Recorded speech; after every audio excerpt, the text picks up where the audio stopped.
บายดีเจ้าซื้อในใดน้องซื้อมิงสาวมิงเชื่อซิมิงบ่ เจ้ายังจักปีเลยเจ้านะ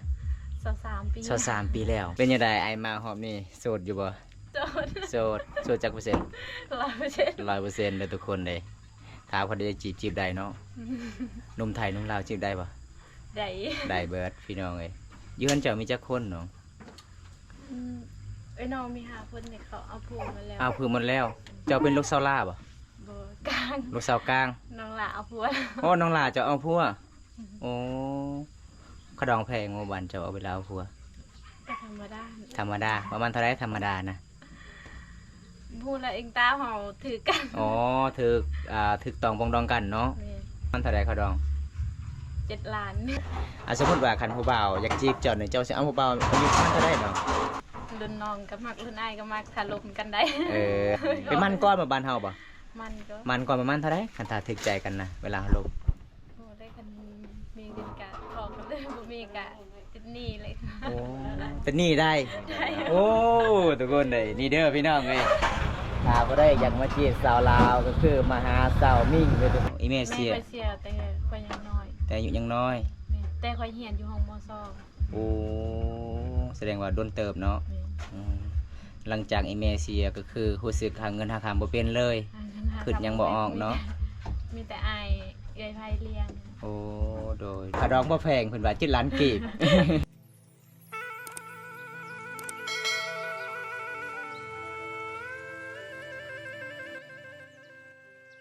เอาทุกคนมื้อนี้เดฟอร์สาวสวยในบ้านเล็กพี่น้องในหมู่บ้านตะลิงผู้สาวโสดมีแต่คนละหลายคนเลยทุกคนเลยสบายดีเด้อสบายดีเจ้าซื้อในใดน้องซื้อมิงสาวมิงเชื่อซิมิงบ่ เจ้ายังจักปีเลยเจ้านะ23 ปีแล้วโอ้พี่น้องเอ้ยอันนี้เป็นหมู่คู่แต่สมัยเรียนเด้อทุกคนเลย มื้อนี้ได้ฟอคือเก่าพี่น้องเป็นยังไงไปเฮ็ดงานอยู่สวรรณเขตได้เงินเดือนดีบ่น้องก็ได้พอใช้อยู่อ๋อเดือนนึงเท่าไหร่ก็เจ้าจ้างงั้น3 ล้านป้าย3 ล้านป้ายน้องเฮ็ดได้ประมาณจักเดือนน้อง3 เดือน3 เดือน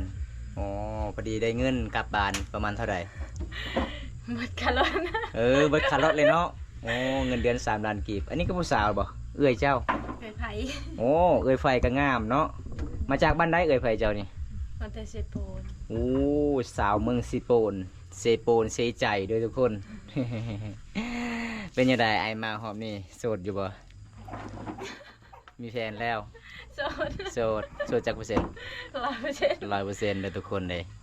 ถามเขาได้จีบได้เนาะหนุ่มไทยหนุ่มลาวจีบได้ป่ะได้เบิร์ดพี่น้องเลยยืนเจ้ามีจักคนน้อง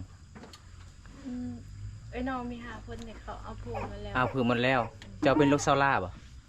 กลางลูกสาวกลางน้องหล่าเอาผัวโอ้น้องหล่าเจ้าเอาผัวโอ้ขดองแพงโมบันเจ้าเอาเวลาเอาผัวธรรมดาประมาณเท่าไรธรรมดานะพูดแล้วเองตาเห่าถือกันอ๋อถือตองปองดองกันเนาะนี่ทุกคนเวลาเจ้าเอาเอ้ยไผเจ้าตั้งมือสิบนเท่าไรขดองเราไม่ได้แพงนะเอาตั้งแต่2019ประมาณเท่าไรขดอง7 ล้านกีบโอ้หมู่บ้านใดเอ้ยอะไรน้อยอะไรใหญ่โอ้อะไรใหญ่ก็คือคอยกับมีมูคูทั้งนั้นอาซิงจะฮู้บ่อาซิงตุ้ยนะบ่ฮู้เลยบ่แสดงว่าบ่แม่นบ้านอะไรเลยอาซิง ลาวขับรถฟอร์ดตลอดเลยจำได้อยู่บ่ จำได้อยู่ค่อยไปเล่นอยู่บ้านอะไรใหญ่อาจจะมีผู้สาวหลายเนาะผู้สาวหลายบ้านแกงอะไรบ้านแกงอะไรบ้านอะไรอะไรใหญ่บ้านสาวใสทุกคนวันนี้อากาศร้อนทุกคนเลยร้อนหลายแต่ผู้สาวงานเลยทำเวลามาเยี่ยมยามสาวบ้านตะเลงนี่สิเมื่อยากแม่สาวลาวงานธรรมศาสตร์รถก็ได้แหละรถไฟมานะโอ้ไอเจ้ามีรถใหญ่เนาะเจ้าขับเป็นหมดรถนะพี่น้องเคสนบ้านเฮานี่อันนี้คือเป็นรถเหมาะกับบ้านเฮาเนาะดูกับตีนภูเขาโดยทุกคนอันนี้คือสาวมิ่งเด้อพี่น้องถ้าผู้ใดอยากจีบก็คือจีบได้เด้อพี่น้องเอ้ยกระดองบ่แพงเพิ่นว่า บ่แพงย้อนว่าอยู่กับตินภูเขา สาว3 ปีเนาะดีเลย3 ปีเดี๋ยวเอาผัวได้ 13ปีคันพังไทยยังเด็กอยู่ได้ แม่ตัวอยู่ของเราดีเขาว่า เป็นสาวแล้ว แล้ว สิว่าเท่าเลย กินข้าวกันนำแล้วบ่ไอมามื้อนี้ ยังบ่ได้กิน บ่มีอาหาร บ่มีอาหารกิน อ๋อเอาบางคนเขาบอกว่ามีกวางมีพรานหลายหมู่บ้านเจ้าคือบ่ได้ไปยิง บ่มีแล้วเดี๋ยวนี้อะ บ่มีเลยเนาะ เมื่อคืนตะกี้เนาะดักแฮวก็ได้โลดทุกคนเลยเบิ่งพี่น้อง หากินกันยาก นั่นได้สื่อเพจเจ้าจะบอกว่าโสดๆนะเพจเจ้าชื่อว่าจังได นิ่งๆภาษาอังกฤษ นิ่งๆภาษาอังกฤษเนาะโอ้เอาทุกคนบ่ได้ฮู้ภาษาอังกฤษทักมาเลยพี่น้อง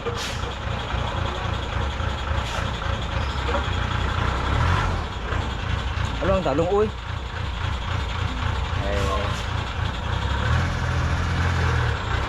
อ๋อแห้งๆอยู่เด้อทุกคนนี่บ่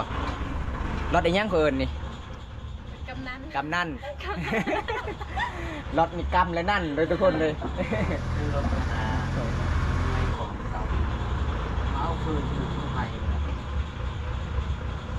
พอสนิงสมมุติว่าคัน F4 ทักหาเจ้านี่เซตทางภาษาลาวภาษาไทยน้องเขียนได้บ่ ได้ ได้บ่เนาะน้องเรียนจบห้องใด ม ม .4 ปอทุกคนอ่านเป็นเขียนได้เด้พี่น้องเอ้ยเว้าภาษาไทยได้อยู่อ่านออกอยู่เนาะ ภาษาไทยก็บ่ได้เนาะ .4 บ่ปานใด บ่ปานใดแต่เพิ่นรู้จักสันลักเธอ แต่ว่าเขียนนี่เขียนได้ โอ้แต่ฉันรักเธอ สันลักเธอภาษามังกรไว้ว่าจังได๋สันลักเธอ เกิดเพิ่นเลย คือเบิ้นไม่คือเบิ้นไม่คือสันลักเธอเลยทุกคนภาษาบางกอก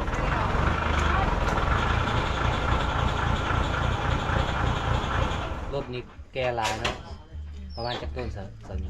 งเนาะมันสมิง สาวหนึ่งโมเมนสาวมิง ซื้อมันจะคล้ายคือกันพี่น้องได้ประมาณ3 ต้น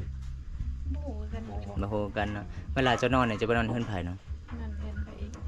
นอนนำกันจักคน บ่ก็นอนแบบนักก็พอบ่สบายแล้วก็นอนเผาพออยู่ อ๋อหลังจากนั่งก็คือไอพ่อเศร้าบ่สบายคือน้องไปเฮ็ดงานต่อบ่ คันเศร้าไปก็อยากไปเฮ็ดต่อแต่ว่า อ๋อ ไปบ่ได้เลยบ่มีใครเฮาแล้ว โอ้เวลาน้องไปเฮ็ดงานก็คือน้องเฮ็ดงานหยัง อยู่โรงงานปีเตอร์เกิด อ๋อ คน อ๋อ อยู่เวียง โอ้อยู่เวียงจันทน์ประตูไซเนาะเคยบ่เที่ยวตลอดเลยเนาะ ไปอยู่ โอ้แสดงว่าผู้บ่าวหลายได้ทั้งนั้นเด้ ตายแล้วบ่เรื่องจันทร์ ม่วนทางพุ่นหรือแบบม่วนบ้านเฮา บ้านเราก็ม่วนอีกอย่าง แหม มันคนละแบบ แม่นบ้านเฮาม่วนแบบธรรมศาสตร์เนาะเอาทุกคนเลยถ้าผู้ใดสนใจน้องก็ทักหาเลยทุกคนหมู่บ้านเจ้านี่ไปเล่นโทรศัพท์อยู่ไสน่ะ คุณไปพูดมีสัญญาณ โอ้เป็นภูเขาเด้อทุกคนหมู่บ้านเนาะหมู่บ้าน ได้ทำงาน แม่นต้องปีนแม่นเวลาไปเล่นนี่ขี่รถมาบ่หรือว่าย่างเอา ไปได้ทุกคนเลย ย่างเอา ส่วน เนาะ หมู่ไปงาน โอ้ ไปได้คนเนาะ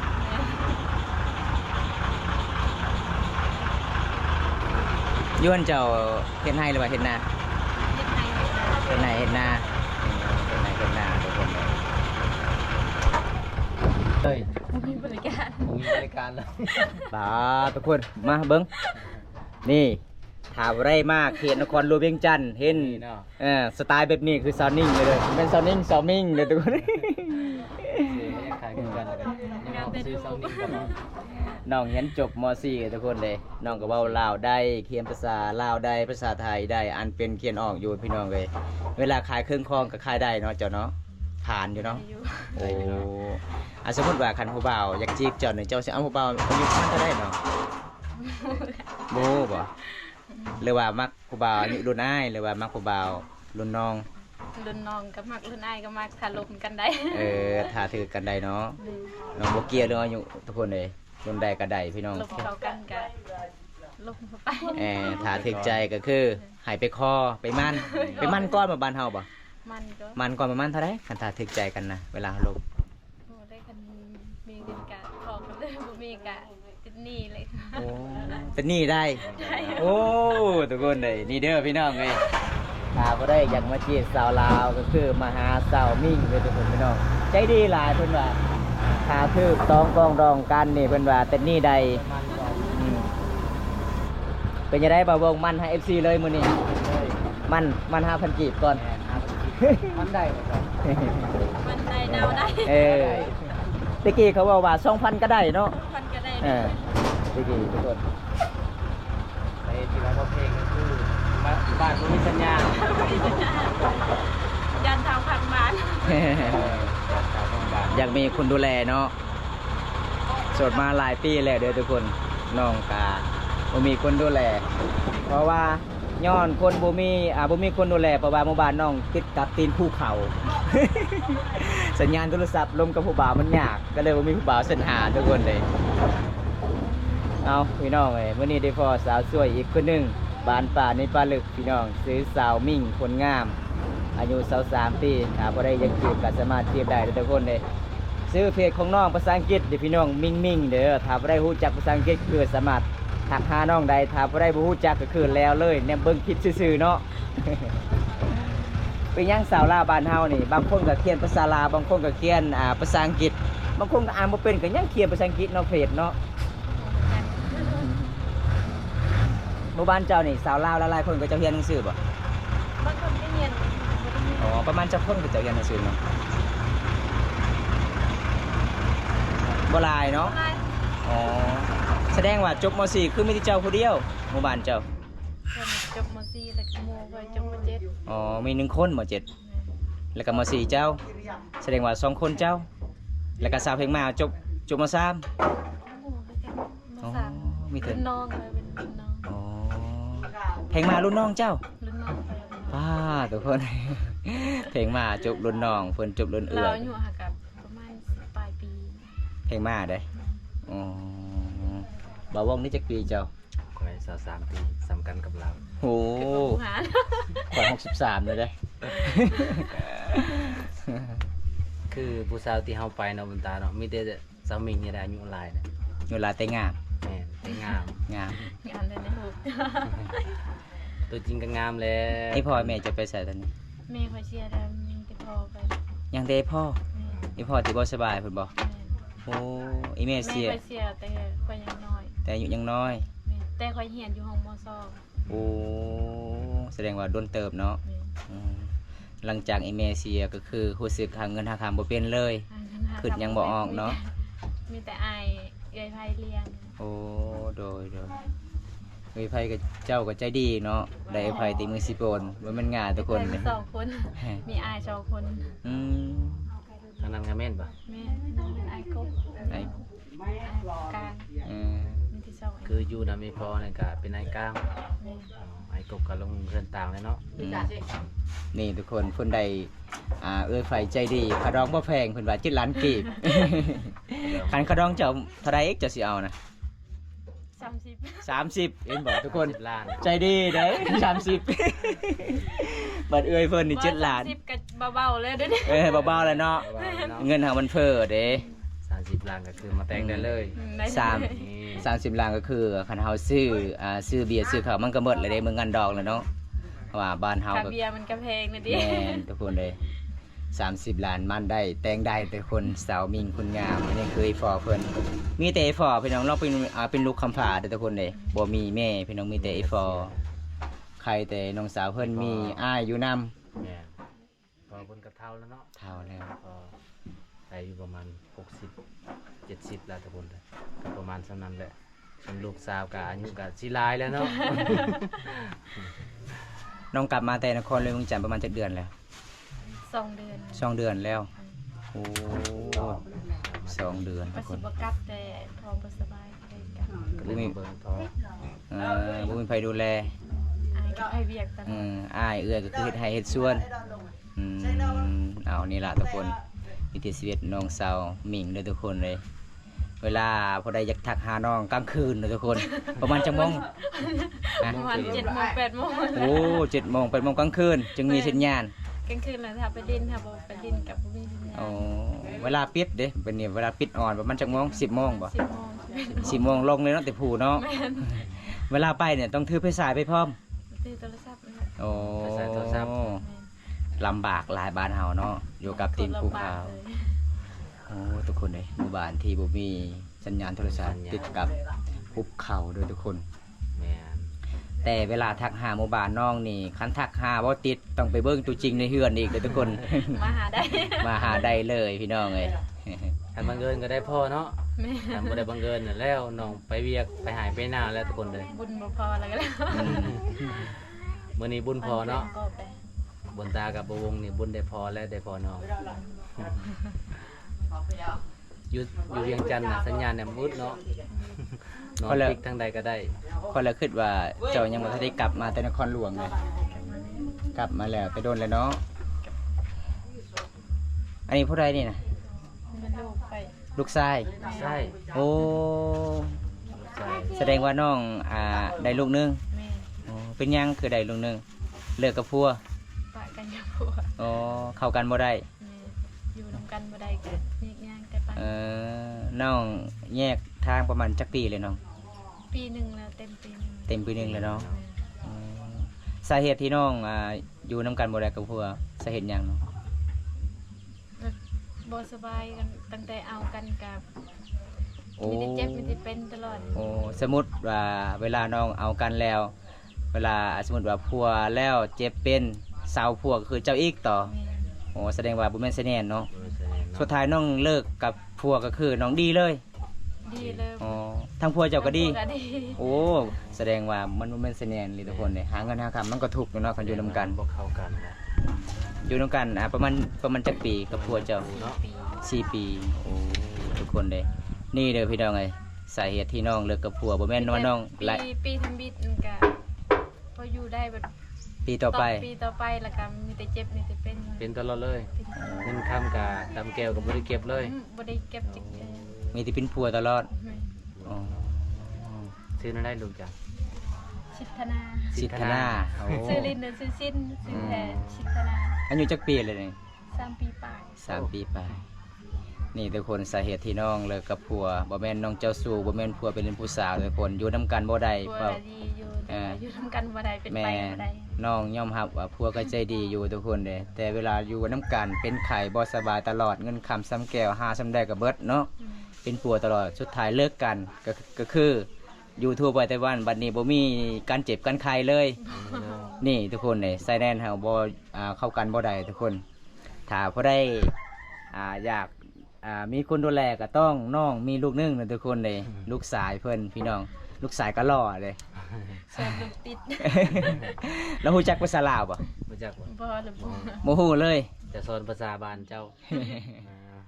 สบายดีเด้อสบายดีเชียว ลูกเป็นตะแพงตะแพง แม่น หน้าคือพ่อเลยว่าหน้าคือแม่นี่ คุยพอเนาะคุยพออืม เราคือพ่อเนาะ ผู้สาวลูกติดทุกคน สิทธยาบ่ สิทธนา สิทธนา สมมุติว่าคันมีคนสิเอาน้องก็คือน้องปะอยู่นำอีพอเท่าหรือว่าน้องเอาไปนำลูกชายเจ้า เอาไปนำ เอาไปนำเลยเนาะ รับลูกเฮาได้ก็ อยู่นำกันได้ อยู่นำกันได้กันรับบ่ได้แล้วก็บ่โดน บ่ลงเนาะ โดยนี่นะทุกคนในสาเหตุที่น้องว่าเปิดใจบ่เกี่ยวเรื่องอายุก็คือถ้าผู้ได้หับเลี้ยงซอยได้เนาะอยู่นำกันได้ อยู่นำกันได้ หับได้คือกันเนาะ รับบ่ได้ก็อยู่นำกันบ่ได้ แม่นทุกคนเฮาก็คือลูกเนาะขี้ลายก็ลูกเฮาทุกคนเลยปะบ่ได้ที่บ่ได้คันสิปะเพิ่นก็บ่มีพ่ออีกเด้ แม่นแหละ บ่มีไผดูแลอายุยังน้อยพี่น้องเพิ่นทุกคนกำลังน่าฮักเลยพี่น้องลูกชายเพิ่น แม่นยังให้แล้วบ่น่ะ จะไปซื้อขนมบ่ เท่ได้ทุกคนเลย เอาทุกคนมื้อนี้ก็บ่มีหยังหลายเดี๋ยวทุกคนมาเยี่ยมมายามน้องเห็นแล้วก็สงสารน้องน้องเป็นลูกกำพร้าแน่แถมเป็นสาวหอบซองอีกได้ลูก1คนกาสาเหตุที่น้องเป็นสาวหอบซองก็คือน้องก็อยู่นํกันกับผัวบ่ได้การเจ็บเป็นตลอดเลย ตอนนี้น้องก็แยกทางไปทางมันก็เลยน้องหาเงินหาคำไปรับจ้างอยู่นครหลวงเวียงจันทน์ทุกคนเลยเลี้ยงลูกซื้อนมให้ลูกเนาะ เงินเดือนก็บ่ค่อยดี อีพอก็บ่สบายอีกป่วยอีกทุกคนเลยสงสารน้องลายเลยพี่น้องโซนี้มื้อนี้บ่มีหยังลายอายมาเยี่ยมมายามเจ้าเด้อขอขอบใจหลายที่เรื่องราวที่ให้อายฮู้จัก เพราะว่าอ้ายก็ได้ฟ้อน้องแต่สมัยเฮียนพุ่นใด แต่อ้ายยังอยู่บ้านนี่ตอนนั้นก็คือบอมตาก็หาเงินหาคำก็คืออยู่เขตนี้ทุกคนมื้อนี้มีหยังสิให้เจ้าได้น้องเด้อ ใจละลาย ติมบัตรเด้อ ขอให้น้องเติมบัตรเติมเงิน สงสารน้องลายเนาะน้องก็เฮาได้ฟอครั้งแรกคันคนอื่นนี่ลงลืมแล้วทุกคนในหมู่คู่กัน ขอบใจที่บ่ลืมกัน ตกประมาณ10 กว่าปีเนาะ แม่ ตอนนั้นทุกคนเลย20 ปีก็ฮอดเนาะ20 ปีเนาะ ได้สาว โดนเติบไปทุกคนเฮาเป็นหมู่คู่กันตอนนั้นทุกคนเลยตอนเฮาไปซ้อนเขียดตอนนั้นเขียดหน้า โอ้ได้หลายได้ แม่นบ่จ้ะ ได้เขียดหลายเนาะมื้อนั้นเนาะ เป็นอะไรจะเห็นบ่คุณตานี่รอคือเก่าแต่ว่าเท่ากว่าเก่า ยังรอคือเก่า โอ้มือยังขายยองเด้อ เรากว่าเก่า ได้แล้ว เอาทุกคนถ้าผู้ใดสนใจน้องก็คือการสมัครทักหาน้องถ้าผู้ใดมักน้องต้องหับลูกน้องได้ทุกคนถ้าหับบ่ได้น้องก็สิหับบ่ได้คือกันพี่น้องเอ้ยน้องเป็นสาวหอบซ้อมเป็นลูกกำพร้าแน่ทุกคนถ้าผู้ใดรับชมคลิปนี้แล้วก็อย่าลืมฝากกดไลค์กดแชร์ฝากกดติดตามฝากเป็นกำลังใจบอมตาแล้วก็น้องเฮ็ดคลิปตอนต่อไปพี่น้องต่อไปก็คือถ้าน้องบ่ได้ไปเฮ็ดงานก็คือบอมตาก็อัปเดตวิถีชีวิตน้องเฮ็ดหยังแหน่ในเฮือนในศาลทุกคนเลยโอกาสหน้ามีเวลาว่างๆอาจก็มาเยี่ยมกันมาเยี่ยมมายังกันใหม่เด้อน้องเด้อได้บ่ ไหน สมมุติว่าผมบ่าวพังไทยอยากมาเยี่ยมมายามก็มาได้บ่ มาได้ มาได้เนาะมาเบิ่งตัวจริงเนาะ นี่ ถ้าทึกใจก็คุยกันได้ ได้ ถ้าบ่ทึกใจก็เป็นพี่น้องกันเนาะ นี่ บ๊ายบายสีเด้อน้อง